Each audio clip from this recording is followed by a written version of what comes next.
ચેતુસ kitchen.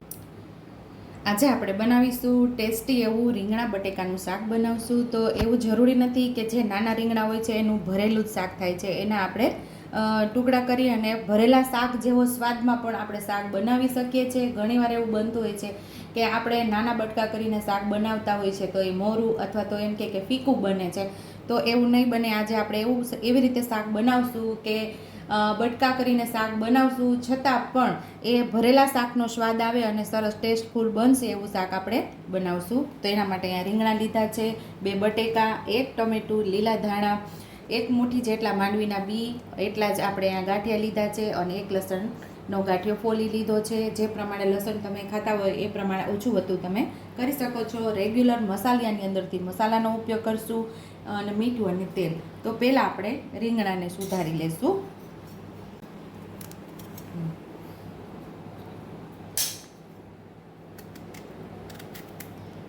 તો આવી રીતે આપણે જોઈ લેવાનું। તો આવી રીતે આપણે રીંગણાને સુધારી લઈશું। એક રીંગણમાંથી 4 ટુકડા કરશું આપણે। જો કોઈ હવે સડેલો ભાગ હોય તો એને આપણે કાઢી લેવાનો। એકદમ મસ્ત એવા આપણા રીંગણા સરસ કૂણા છે, જરાય બીનો ભાગ નથી। તો બધા રીંગણાને આવી રીતે આપણે સુધારી લેવાના છે। સેમ એ જ રીતે આપણે બટેકાની પણ લાંબી લાંબી ચિપ્સમાં આપણે સુધારી લેવાની છે। જે રીતે રીંગણ સુધાર્યા એ જ રીતે આપણે બટેકાને સુધારી લેવાના છે। તો બંને બટેકા આપણે એવી જ રીતે સુધારી લીધા।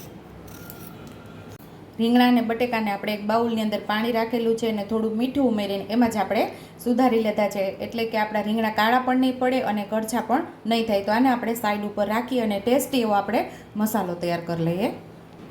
અહીં આપણે ખાંડણી લઈ લીધી છે, એની અંદર આપણે માંડવીના બી ઉમેરશું, માંડવીના દાણા અને જીરું ઉમેરીને આપણે ખાંડી લઈશું પહેલાં।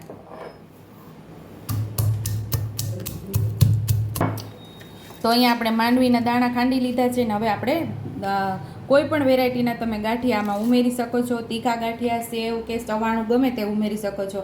એ પણ ન હોય તો 2 ચમચી ચણાનો લોટ શેકી અને ઉપયોગમાં લઈ શકો છો। આજે આપણે જે મસાલો બનાવીએ છીએ 1.5 મહિના સુધી ખરાબ ન થાય અને એવો ટેસ્ટી એવો આપણે મસાલો બનાવીએ છીએ। તો 1 ચમચી લાલ મરચું પાવડર, 1 ચમચી ધાણા જીરું પાવડર, અડધી ચમચી હળદર, આ બધું પાછું આપણે ખાંડી લેવાનું છે।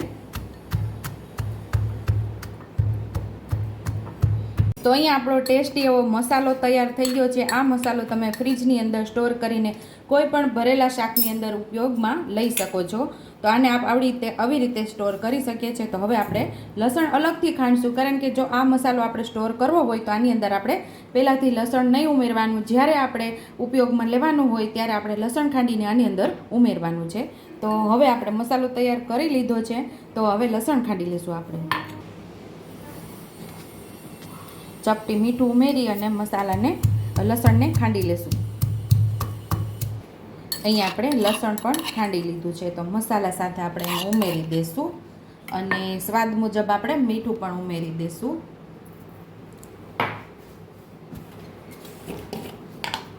થોડો અમથો ગરમ મસાલો ઉમેરશું। તમે ગરમ મસાલો ખાતા ન હોય તો અહીંયા તમે ગરમ મસાલાને સ્કીપ કરી શકો છો। આ બધું મિક્સ કરી લઈશું આપણે।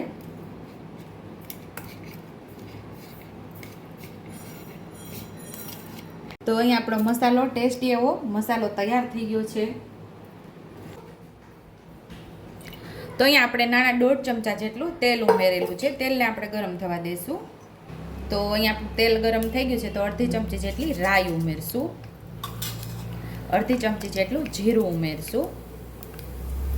રાઈ જીરું સરસ ફૂટી જાય એટલે આપણે હિંગ ઉમેરશું, 5 ચમચી જેટલી હિંગ ઉમેરશું।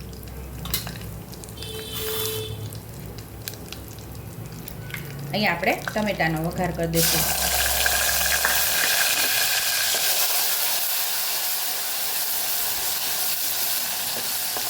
ટમેટાને સરસ આપણે પહેલાં સાતળી લેવાના છે, પછી જે આપણે મસાલો તૈયાર કરેલો એને ઉમેરી દઈશું। આની અંદર કાચું લસણ અને કાચા માંડવીના દાણા હોય એ આપણે અહીંયા ઉમેરીએ છીએ, તો એ સરસ આપણો મસાલો પાકી જશે અને મસ્ત એવો આપણા શાકની અંદર સ્વાદ આવશે। કોઈ પણ તમે શાક બનાવતા હોય તો એક ખાસ તમારે ધ્યાનમાં રાખવાનું કે મસાલો જો તમારો કાચો હશે અને બરાબર સતળાયેલો નહીં હોય તો તમારા શાકનો સ્વાદ આવશે જ નહીં. તો શાકનો સ્વાદ બમણો કરવા માટે મસાલાને બરાબર સાતડી લેવાનો છે. તો અહીંયા આપણું તેલ સરસ છૂટું પડવા લાગ્યું છે, મસાલાની સરસ સુગંધ પણ આવવા લાગી છે. તો અહીંયા આપણે જે રીંગણા બટેકા સુધારીને રાખેલા એ આપણે અહીંયા ઉમેરી દેવાના છે. સાવ ધીમા ગેસ ઉપર આપણે આ મસાલાને સાતળેલો છે, કારણ કે મસાલો બળી ન જાય એટલા માટે. અહીંયા હવે આપણે ગેસ ફાસ્ટ કરી દીધો છે અને મસાલા સાથે આપણે શાકને સાતળી લેવાનું છે. એટલે કે રીંગણા અને બટેકાને વ્યવસ્થિત સાતળી લેવાના છે. મસાલાથી સરસ કોટિંગ થઈ જાય અને મસાલો સરસ આપણા શાક ઉપર ચડી જાય, એટલે કે રીંગણા બટેકા ઉપર ચડી જાય. તીખાશ તમારા સ્વાદ મુજબ વધુ ઓછું કરી શકો છો.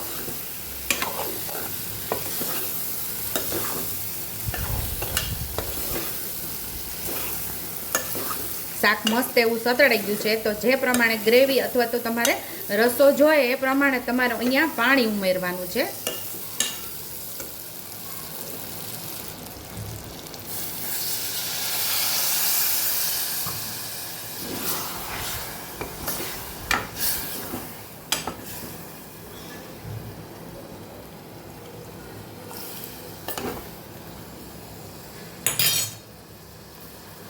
તો અહીંયા આપણે 1 ગ્લાસ પાણી લીધું હતું, પોણા ગ્લાસ જેટલું પાણી ઉમેરી દીધું છે અને માત્ર એક જ સીટી આપણે લેશું.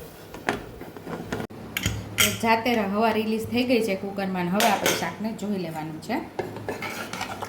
તો મસ્ત એવું ગ્રેવીવાળું આપણું શાક તૈયાર થઈ ગયું છે. તો સર્વિંગ પ્લેટની અંદર શાકને સર્વ કરી લેશું. તો આપણું રીંગણા બટેકાનું શાક તૈયાર છે. ભરેલા શાકને ટક્કર મારે એવું શાક તૈયાર છે. રોટલી, રોટલા, ભાખરી કે ખીચડી સાથે તો ખૂબ જ ખાવાની મજા આવે છે. ઉપરથી આપણે લીલા ધાણાથી ગાર્નિશ કરી દેશું. જો તમને મારી રેસીપી પસંદ આવી હોય તો મારી રેસીપીને લાઈક કરજો, શેર કરજો, સબસ્ક્રાઈબ કરજો, બેલ આઇકોનને દબાવતા ભૂલતા નહીં અને કમેન્ટ બોક્સમાં કમેન્ટ કરજો કે મારી રેસીપી કેવી લાગી. તો આવજો.